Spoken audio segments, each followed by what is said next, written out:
Lots of us deal with insecurities about our bodies, but you have to hand it to titans of professional wrestling, because maintaining a wrestling figure must be one of the hardest jobs in the world. It's an aspect of wrestling that people don't often talk about, but Raw's latest returnee, Johnny Gargano, opened up about his struggles with body dysmorphia. In this video, we take you through his mental state. First, the reason why this came up is that Gargano was on hiatus from wrestling for a bit. While Gargano hasn't been on the WWE's main roster for very long, we all know and love him for his absolute dominance on NXT. The man is the brand's Triple Crown winner, having held the NXT Championship, North American Championship, and Tag Team Championships at various points. He was the heart and soul of NXT, and it was only a matter of time before Gargano walked down the ramp of one of WWE's main shows. But just as he was at the height of his popularity, Gargano allowed his contract to expire.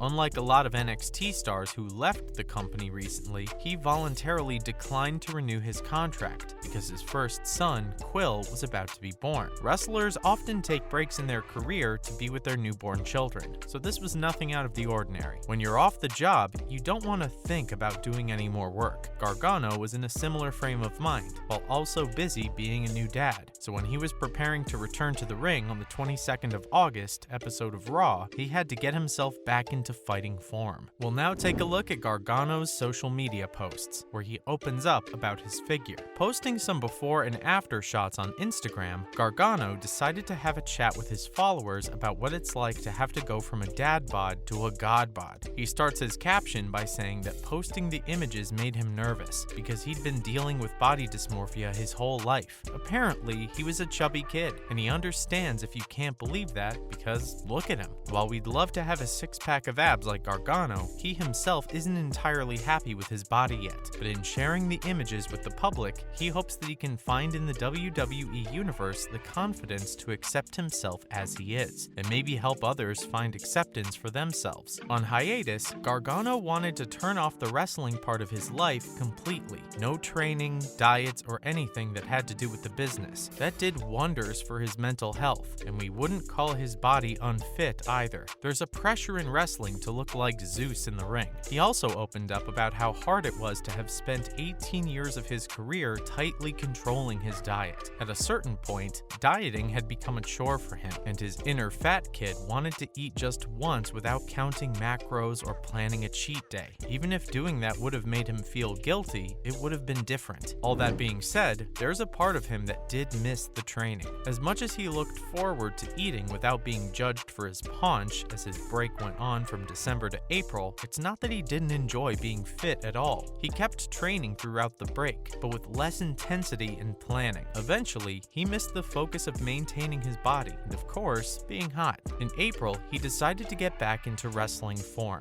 He hadn't decided whose ring he'd climb back into, but he knew he wanted to get back to work. And since he'd let himself go quite a bit, there was a lot of work to do. But even as he was working his way back up to being fit enough to take bumps, he planned his meals in a way that would let him enjoy junk food 2 times a week. Acknowledging his critics, he said that he was a work in progress and had a long way to grow and improve. That being said, he achieved quite a bit in 16 weeks of work, and he wanted the takeaway from his posts to be that if he can do it, you can too. Taking the first step is always scary. He understands, but you have to take the step with all the willpower you have. You never know, you too could look like Johnny Gargano after 5 months of work. We think it's great that Gargano is using his position to send a message of body positivity. Wrestlers are often considered to be fitness goals for a lot of bodybuilders, and while that's perfectly fine, it's important to note that not everyone will be able to get to that figure, and seeing how great wrestlers can look can be discouraging to a lot of people, which is also the wrong way of looking at it. At the end of the day, aesthetics are a big part of the wrestling business. Vince McMahon was known for wanting only the biggest and most imposing wrestlers in his company in the early days, and pro wrestling does have a long and tragic history of steroid abuse. As the line between kayfabe and reality blurs more and more, we think it's dope that wrestlers like Gargano are talking about their experiences with having a wrestling body. This problem wouldn't exist, of course, if the kayfabe of the WWE universe was willing to acknowledge the fact that wrestlers of all body types exist. Sure, that has improved a lot in the past few decades, but a sport is a sport, and the kind of conditioning needed to survive in the ring has a certain look to it. Wrestlers are like athletes in any other sport. They should inspire us to be fitter and stronger, but we shouldn't hold ourselves to blame if we can't do it. Sometimes you can't quite commit at that level, and sometimes genetics gets in the way. The important thing is to be happy with yourself, no matter how you look. In other news, the grueling story of weight cutting. Wrestlers in the WWE definitely need to be in shape, but there's one burden that they don't have to deal with: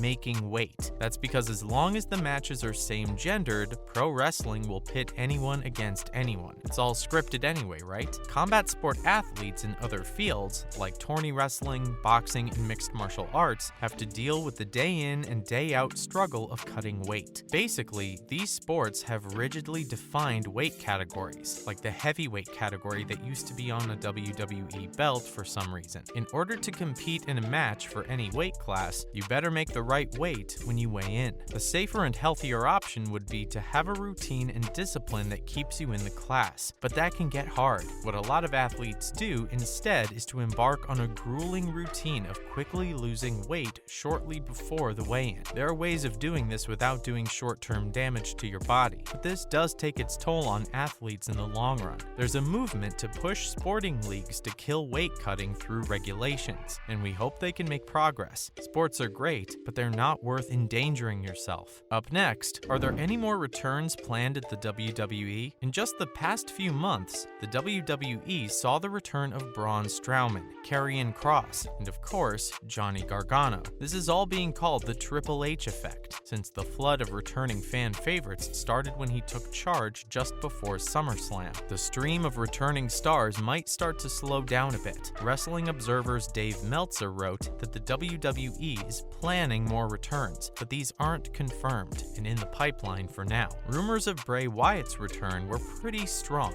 but they haven't materialized yet. Knowing him though, he might be trying to dial in a crazy character first. Besides that, the question of Sasha Banks and Naomi was up in the air for a bit, but Banks seems to have moved on to modeling instead. And finally, will Vince McMahon join the WWE Hall of Fame? There's a question that you probably haven't thought about, right? It seems like the WWE Universe pretty much took McMahon's resignation with glee and forgot about him. A rumor has it that Steph wants to give her dad a big send-off by immortalizing him in the Hall of Fame. By merit, McMahon does deserve Hall of Fame recognition. Say what you want about him, but he did make the WWE what it is today. But it would be really bad optics for the female CEO of the company to induct an alleged criminal into the Hall of Fame, though the WWE's Hall does have its fair share of controversial names. The Hall of Fame contains online weirdo Ultimate Warrior, murderer Jimmy Snuka, and possible American seditionist Donald Trump, among other dodgy inductions. That's it for today's video. We want to open up our comments section today for people to talk about their own experiences with body image and body positivity. Bring on the good vibes, but whatever you do, don't forget to like, share, and subscribe.